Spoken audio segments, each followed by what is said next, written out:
Hello everyone. इसकी जो पहली क्लास थी आपने देखा, उसमें मैंने आपको सेंटेंस बताया, सेंटेंस के एलिमेंट्स क्या होते हैं, सब्जेक्ट क्या होता है, सब्जेक्ट को कैसे प्राप्त किया जाता है, वर्ब क्या होता है, वर्ब के जो कॉन्सेप्ट होंगे, जो 22 से 23 प्रकार होते हैं वर्ब के, उनको पार्ट्स ऑफ स्पीच जब मैं बताऊंगा तो वर्ब के सारे कॉन्सेप्ट को वहां मैं बता दूंगा।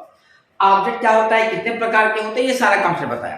तो जो जो मैं पढ़ा चुका हूं उसका कुछ दो चार क्वेश्चन हम लोग एक्सरसाइज के रूप में देख लेते हैं।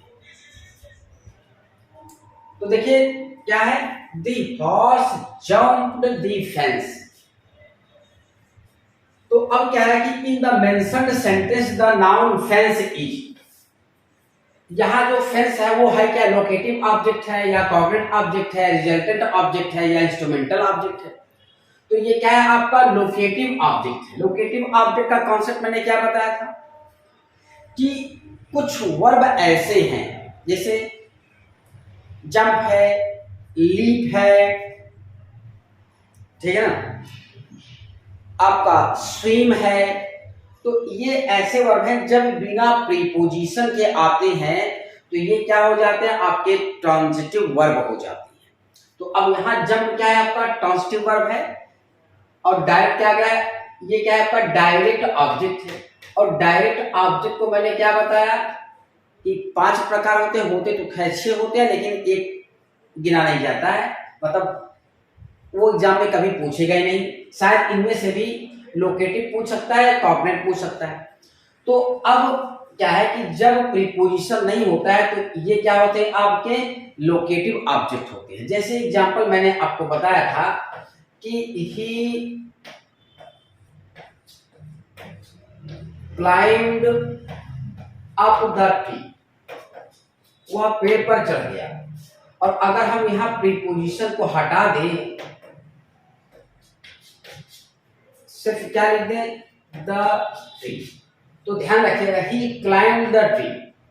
तो अब ये आपका प्रीपोजिशन हटा तो ये क्या बन जाएगा, आपका ट्रांजिटिव वर्ब हो जाएगा, और ये क्या हो जाएगा, डायरेक्ट ऑब्जेक्ट हो जाएगा।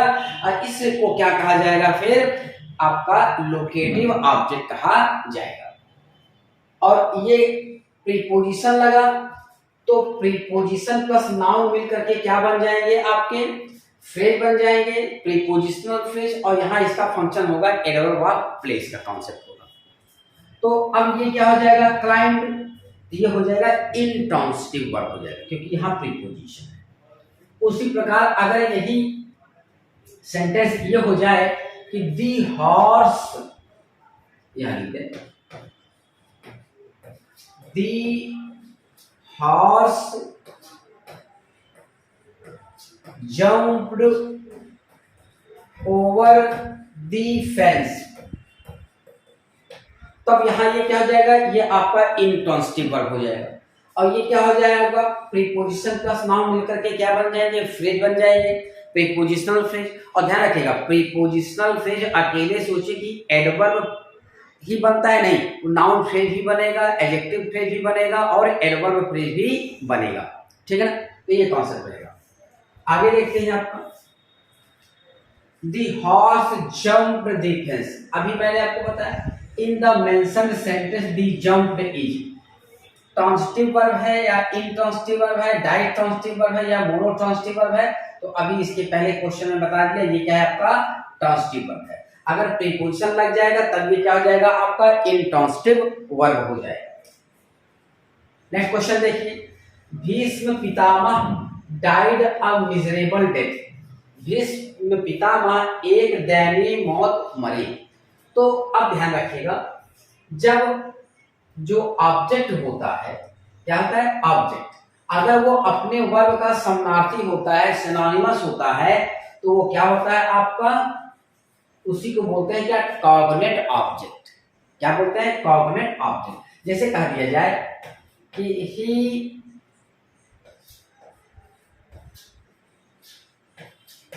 fought a long fight। तो fought लड़ा, क्या, एक लंबी लड़ाई उसने लड़ी। तो अब ये जो फाइट है इसी का क्या है, समानार्थी है ना। तो ये क्या है आपका, ये जो फाइट है इसको कहा जाएगा कॉग्निट ऑब्जेक्ट कहा जाएगा। तो यहां ये क्या है आपका कॉग्निट ऑब्जेक्ट है, ऑप्शन बी है। क्वेश्चन नंबर 4 देखिए, रविन्द्रनाथ टैगोर रोड गीतांजलि। रविन्द्रनाथ टैगोर ने गीतांजलि लिखा, गीतांजलि सिर्फ एक ही है, रविन्द्रनाथ टैगोर ने लिखा। जैसे Ram Tulsidas wrote the Ramcharitmanas, Valmiki wrote the Ramayan.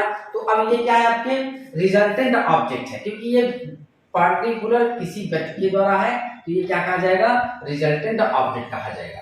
अब ये सारे ऑब्जेक्ट जिनकी बात कर रहा हूं ये डायरेक्ट ऑब्जेक्ट के प्रकार होती है। क्या है, डायरेक्ट ऑब्जेक्ट के प्रकार होती है। आगे देखिए, शी नोडेड हर हेड, उसने अपनी गर्दन हिलाई।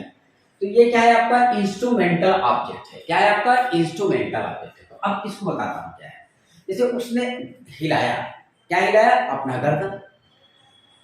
तो और दूसरा क्या है, जैसे मैंने कहा ही प्लेड, उसने बजाया। प्ले माने खेलना भी होता है, प्ले माने बजाना भी होता है। तो बजाया, तो बजाया कोई कोई वाद्य यंत्र बजाया ना, कोई वाद्य यंत्र बजाया। तो he played the tabla, he played the tabla. तो तबला क्या हो जाएगा आपका, ही प्लेड दी तबला। तो अब तबला क्या है आपका इंस्ट्रूमेंटल ऑब्जेक्ट है। नेक्स्ट क्वेश्चन देखिए, हाँ, they had a long fight. देखिए इसके पहले मैंने आपको एग्जांपल बताया, क्या मान लीजिए दे है या ही है,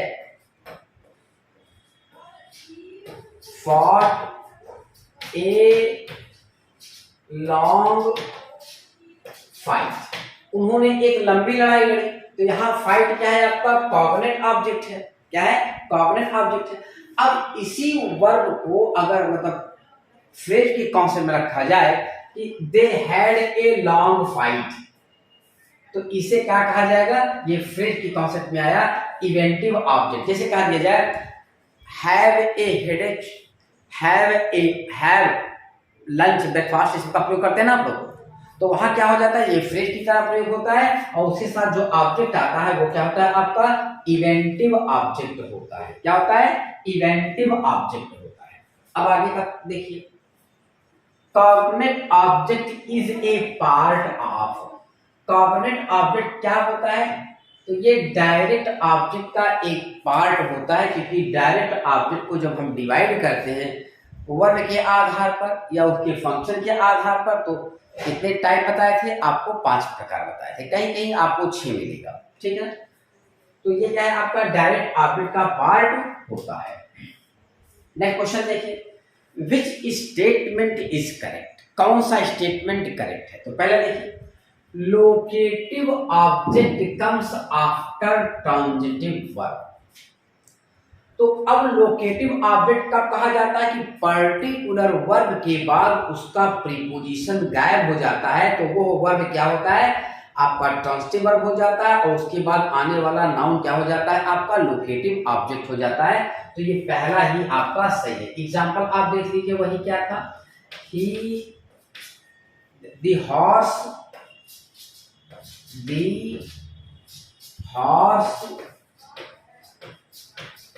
jumped over the fence। तो अब यहां फेंस क्या है आपका लोकेटिव ऑब्जेक्ट है, सॉरी प्रीपोजिशनल ऑब्जेक्ट है। और अगर यही अब ये प्रीपोजिशन ऑब्जेक्ट है और ये जंप क्या है आपका, ये इनट्रांजिटिव वर्ब है। अब अगर यही ओवर हटा दिया जाए तो ये ट्रांजिटिव वर्ब हो जाएगा और ये क्या हो जाएगा लोकेटिव ऑब्जेक्ट हो जाएगा। प्रीपोजिशन नहीं रहेगा तब वो लोकेटिव ऑब्जेक्ट नहीं कहा जाएगा, तब वो प्रीपोजिशन ऑब्जेक्ट कहा जाएगा। लोकेटिव ऑब्जेक्ट तब कहा जाएगा जब ओवर का प्रयोग हटा दिया जाएगा। जैसे जंप के साथ ओवर, हाँ जंप ओवर दी फेंस। जैसे स्विम के साथ एक्रॉस है, तो एक्रॉस हटा देंगे तो क्या हो जाएगा, वो आपका ट्रांजिटिव वर्ब हो जाएगा। उसके बाद आने वाला नाउन, जैसे ही स्वयं एक्रॉस द रिवर, तो अब क्रॉस हटा दिया तो स्वयं क्या हो गया, वो आपका ट्रांजिटिव वर्ब हो गया, और रिवर क्या हो गया आपका लोकेटिव ऑब्जेक्ट हो गया, ठीक। अब यहाँ क्या रखे, locative object comes with preposition, यहाँ कम्स था, मिसप्रिंट हो गया। तो लोकेटिव ऑब्जेक्ट प्रीपोजिशन के साथ नहीं आता है, प्रीपोजिशन के साथ आएगा तो क्या हो जाएगा आपका, प्रीपोजिशनल ऑब्जेक्ट हो जाएगा। Locative object comes before indirect object, यहाँ ऐसा कोई कॉन्सेप्ट नहीं है, सब कुछ मैंने बताया था। Locative object is synonymous of transitive verb, नहीं वो तो कॉग्निट ऑब्जेक्ट होता है, समानार्थी। आगे देखिए इसको, which statement is oblique or correct, मतलब इसमें कोई एक सही हो सकता है, दो सही हो सकता है, तीन सही हो सकता है, या चारों सही हो सकते हैं, या चारों गलत हो सकते हैं। तो अब आपका कॉन्सेप्ट क्या कहता है, देखिए थोड़ा सा हम रिकॉल करेंगे क्या, कि हमने आपको बताया था कि कुछ वर्ब ऐसे होते हैं जो अपने साथ दो ऑब्जेक्ट लेते हैं और उनको क्या कहा जाता है, डाइट्रांसिटिव वर्ब कहा जाता है। और उनके साथ दोनों ऑब्जेक्ट का प्लेस कैसे और किस अवस्था में आएगा, तो यहां देखते हैं। जैसे मैंने यहां लिखा, he gave me a pen, अगर डाइट्रांसिटिव वर्ब के बाद इनडायरेक्ट ऑब्जेक्ट आया तो तुरंत ही क्या रख दिया जाएगा, डायरेक्ट ऑब्जेक्ट। अब यहां अगर मैंने कहा ही गेव अ पेन, तो यहां क्या रखा जाएगा, टू मी रखा जाएगा। और कभी कभी क्या होता है, वर्ब के आधार पर कुछ वर्ब ऐसे होते हैं कि अगर इनडायरेक्ट ऑब्जेक्ट बाद में रखा जा रहा है, उसको साथ क्या रखा जाएगा, फार का प्रयोग किया जाएगा। क्या किया जाएगा, फार का प्रयोग। तो ये सारा कॉन्सेप्ट मैंने पहले लेक्चर में बता दिया था, किस वर्ब के साथ कॉन्सेप्ट में, किस वर्ब के कॉन्सेप्ट में इनडायरेक्ट ऑब्जेक्ट बाद रखा जाएगा तो फार रहेगा, और किस कौन कौन से वर्ब ऐसे हैं जिनके साथ क्या लिखा जाएगा, टू लिखा जाएगा। वो सारा कॉन्सेप्ट मैंने जो फर्स्ट लेक्चर था उसमें आपको खूब विस्तृत तरीके से बता दिया है कि कितने प्रकार के ऑब्जेक्ट होते हैं, उनका क्या क्या कॉन्सेप्ट होता है। ठीक, तो अब यहाँ देखिए, तो जैसे गिव आपका डाइट्रांसिटिव वर्ब है, वैसे रीड भी आपका डाइट्रांसिटिव वर्ब है। क्या है, डाइट्रांसिटिव वर्ब। तो अब देखिए रीड के बाद अब ये क्या है, वर्ब की सेकंड फॉर्म है। क्या है आपका, सेकंड फॉर्म। अगर प्रेजेंट इंडेफिनिट होता तो ये रीड्स होता। तो अब यहाँ इनडायरेक्ट ऑब्जेक्ट आया और यहाँ क्या आया, डायरेक्ट ऑब्जेक्ट आ गया। तो ये सेंटेंस क्या है आपका, सही है। तो वह क्या कहेंगे, वह एक दैनिक समाचार पत्र, अच्छा न्यूज़पेपर ट्रांसफो आपका काउंटेबल भी होता है और अनकाउंटेबल भी होता है। तो जो समाचार पत्र पढ़ते हैं जिसमें लेख आदि छपा होता है, कोई जानकारी के लिए पढ़ते हैं, तो वो क्या होता है, काउंटेबल नाम होता है, ध्यान रखिएगा। तो he read me a daily newspaper, मतलब वह मुझे पढ़ करके सुनाया, मतलब पढ़ा, मुझे पढ़ा क्या, एक दैनिक समाचार, मतलब पढ़ा वो और मुझे सुनाया, क्या सुनाया, समाचार पत्र सुनाया। तो ये सही है। अब देखिए, he read a daily newspaper to me, तो अब यहाँ क्या कर दिया गया, टू मी को बाद में रखा गया, मी को बाद में रखा गया। तो रीड क्या लेता है आपका, फार नहीं बल्कि प्रीपोजिशन टू लेता है। He read daily newspaper to me, तो यहाँ आर्टिकल ए का प्रयोग नहीं रखा गया, इसलिए ये क्या है आपका, गलत है। अब फार का मतलब ये जो चौथा है, इसका मतलब क्या होगा ये भी बता देता हूं। जैसे मान लीजिए मोहन है और रोहन है, ये दो भाई हैं, और अपने दादा के लिए मोहन जो है होता है, वो अपने दादा के लिए क्या करता है, रोज समाचार पत्र पढ़कर तो उनको सुनाता है। ठीक, अब मोहन ने एक दिन रोहन से कहा, यार जरा मेरे स्थान पर बाबा को आप सुना दो, आप पढ़ दो। तो अब कहा जाएगा कि यार रोहन क्या कर रहा था, तो मी ने जवाब दिया, या कोई अन्य जवाब देगा, तो क्योंकि यहाँ मी लिखा है तो मी ही जवाब दे रहा है। तो he read daily newspaper for me, मतलब यहाँ फॉर का मतलब हो जाएगा ऑन बिहाफ ऑफ, क्या जाएगा, ऑन बिहाफ ऑफ। एक चीज ध्यान रखिएगा, कभी एग्जाम में पूछ भी सकता है on the behalf of, on the behalf of, ये क्या होता है, ये गलत होता है, आर्टिकल दी नहीं लगेगा, ये एक पूरा फ्रेज ही होता है ऑन बिहाफ ऑफ। तो मतलब वह मेरे बिहाफ पर समाचार पत्र पढ़ा। जैसे अभी एक क्वेश्चन और आएगा आपका, उसमें देखेंगे हम लोग अच्छी तरीके से। इसमें क्या है कि which statement is or correct. तो इसमें से कौन कौन सा सेंटेंस सही है? पहला सही है, दूसरा सही है, तीसरा क्या है गलत है। यहाँ आर्टिकल ए का प्रयोग होना चाहिए, गलत हो गया। ये क्या है आपका? सही है। यहाँ ही ने मी के बिहाफ पे पढ़ा है। अब इसमें देखिए, ही रोट अ लेटर, उसने एक पत्र लिखा, सही है। ही रोट मी ए लेटर, उसने मुझे एक पत्र लिखा, ये सही है। भाई इनडायरेक्ट ऑब्जेक्ट आया, तुरंत क्या आया? डायरेक्ट ऑब्जेक्ट आया। He wrote a letter to me, ये भी सही आया, ये भी सही है, क्योंकि इनडायरेक्ट ऑब्जेक्ट बाद में जाएगा तो ये क्या हो जाएगा आपका? टू का प्रयोग लेगा। अगर इनडायरेक्ट ऑब्जेक्ट वर्ब के तुरंत बाद है तो कोई प्रीपोजिशन नहीं। He wrote a letter for me, तो अब यहां भी वही कॉन्सेप्ट है। मान लीजिए he wrote a letter for me, वो मेरे लिए एक पत्र लिखा। अब सुनिए, he wrote to me, he wrote me, ये क्या है आपका? गलत है। ही रोट टू मी ये सही है। अभी बता, फॉर मी और टू मी अंतर। जैसे he wrote to me, he wrote to me, अगर राइट एक ऐसा वर्ब है, मतलब राइट है और भी कई वर्ब है, कि अगर इनके बाद सिर्फ एक ही ऑब्जेक्ट आए, वो भी सजीव ऑब्जेक्ट आए, तो उसको क्या करिएगा? प्रीपोजिशन के साथ रखिएगा। अकेला सजीव आएगा, निर्जीव आएगा तो उसके साथ कोई प्रीपोजिशन नहीं। जैसे ही रोट अ लेटर, उसने एक पत्र लिखा, यहाँ प्रीपोजिशन लगाने की जरूरत क्यों पड़ेगी? जैसे अब यहाँ देखिए, ही रोट मी ना, ही रोट मी, ये सारे क्वेश्चन को अच्छे से ध्यान रखने के पढ़िएगा। तो रोट राइट वाले को लिखना, तो क्या उसने मुझे ही लिख डाला? मतलब मैं कोई पत्र हूं या कागज हो कि उसने मेरे ऊपर कलम चलाया? नहीं, जबकि पत्र के ऊपर क्या है? कलम चलाया गया।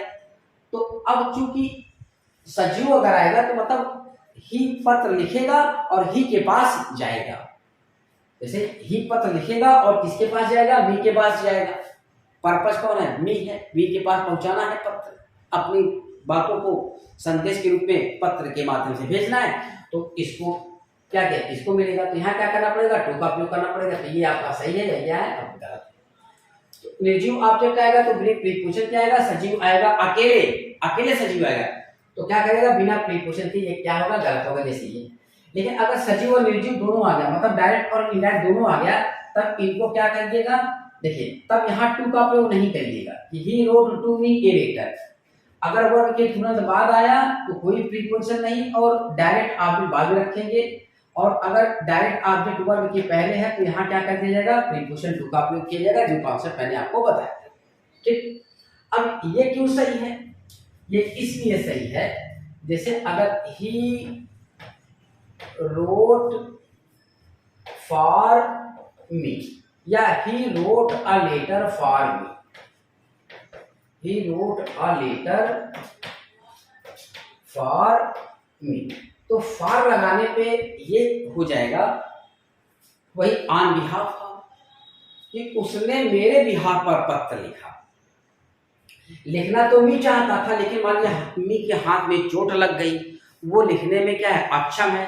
तो मी ने ही से बोला, यार जरा मेरे लिए पत्र लिख दो, मैं बोलता जाता हूं, तुम लिखते जाओ। कोई आदमी आ करके ही से पूछा, क्या कर रहे हो तुम?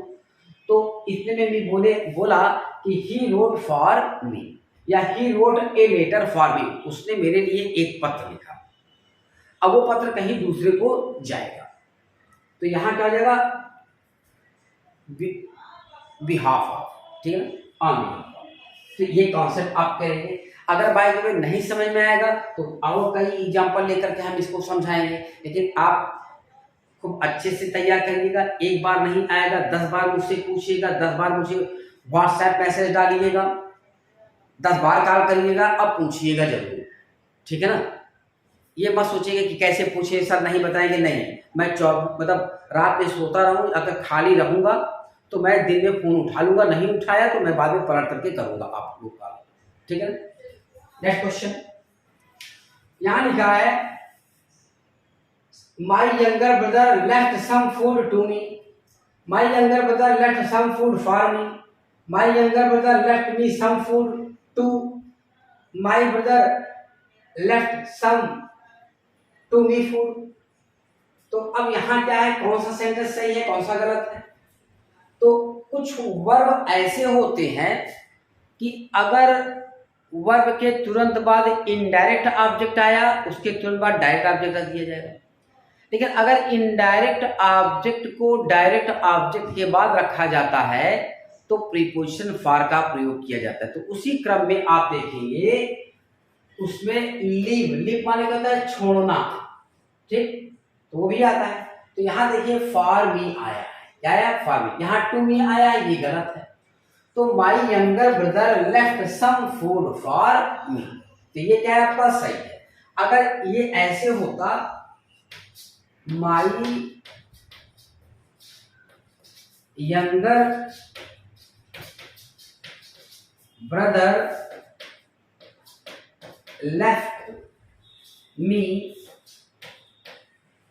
सम फूड, तो मेरे भाई ने मेरे लिए कुछ भोजन छोड़ा। तो अब यहां कोई प्रीपोजिशन नहीं आएगा, वर्ब के बाद क्या है, इनडायरेक्ट ऑब्जेक्ट आया, डायरेक्ट ऑब्जेक्ट रख दिया गया। लेकिन मैंने कहा कि कुछ वर्ब ऐसे होते हैं कि इनडायरेक्ट ऑब्जेक्ट को बाद में रखोगे तो फॉर का प्रयोग होगा। तो लीव का कॉन्सेप्ट आएगा, इनडायरेक्ट ऑब्जेक्ट बाद में रखा जाएगा, तो क्या रखा जाएगा, फॉर रखा जाएगा। आगे क्या है, which statement is oblique or correct, इनमें से कौन सा स्टेटमेंट सही है, कौन सा गलत है?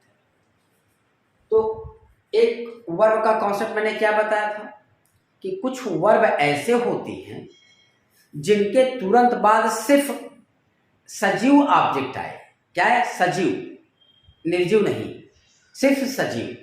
तो उसके साथ प्रीपोजिशन क्या रखा जाएगा, टू का प्रयोग किया जाएगा। क्या रखा जाएगा, टू। तो जैसे द टीचर डिस्क्राइब्ड अस, तो ये क्या है आपका, गलत है। The teacher described to us, ये क्या है आपका 100% सही है। फिर क्या बताया था कि अगर वही वर्ब सजीव और निर्जीव दोनों ले रहा है तो डायरेक्ट ऑब्जेक्ट बराबर निर्जीव को पहले लिखा जाएगा और सजीव को बाद में लिखा जाएगा और उसके साथ प्रीपोजिशन टू का प्रयोग किया जाएगा। तो the teacher described to us क्या, द थ्योरी ऑफ रिलेटिविटी, सापेक्षता के सिद्धांत को हमको डिस्क्राइब किए। तो लेकिन अब ये निर्जीव है, ये सजीव है, तो निर्जीव सजीव दोनों अगर आ जाए तो निर्जीव को पहले लिखना चाहिए। जैसे the teacher describe the theory of relativity, अब यहां देखिए प्रीपोजिशन टू अस नहीं आया तो इसलिए गलत हो गया। The teacher describe the theory of relativity to us, तो ये क्या है आपका सही है। अब जरा डी देखिए, द डिस्क्राइब, अब यहां सजीव है तो सजीव अगर पहले लिख दिया जाए, कुछ वर्ब ऐसे जैसे एक्सप्लेन हुआ, डिस्क्राइब हुआ, एनाउंस हुआ, ठीक, तो इनके बाद सजीव चाहे प्रीपोजिशन के साथ आए चाहे अकेले आए तो वो क्या होगा, गलत होगा।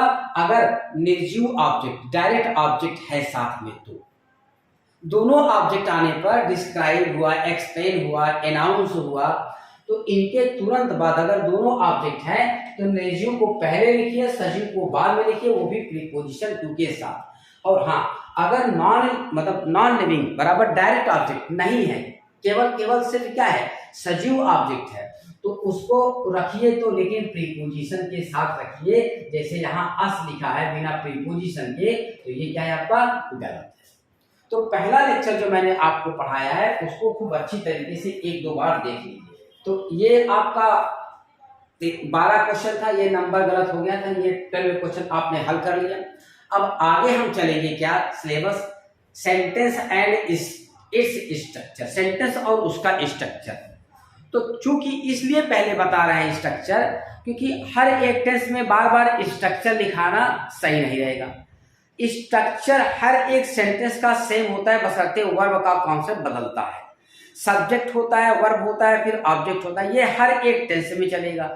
तो इंट्रोगेटिव, निगेटिव सबका स्ट्रक्चर एक साथ बता दे रहा हूं। वर्ब बदलता जाएगा, हेल्पिंग वर्ब बदलता जाएगा, बस यही कॉन्सेप्ट है, ठीक। तो अगला टॉपिक क्या होगा आपका, सेंटेंस एंड इट्स स्ट्रक्चर।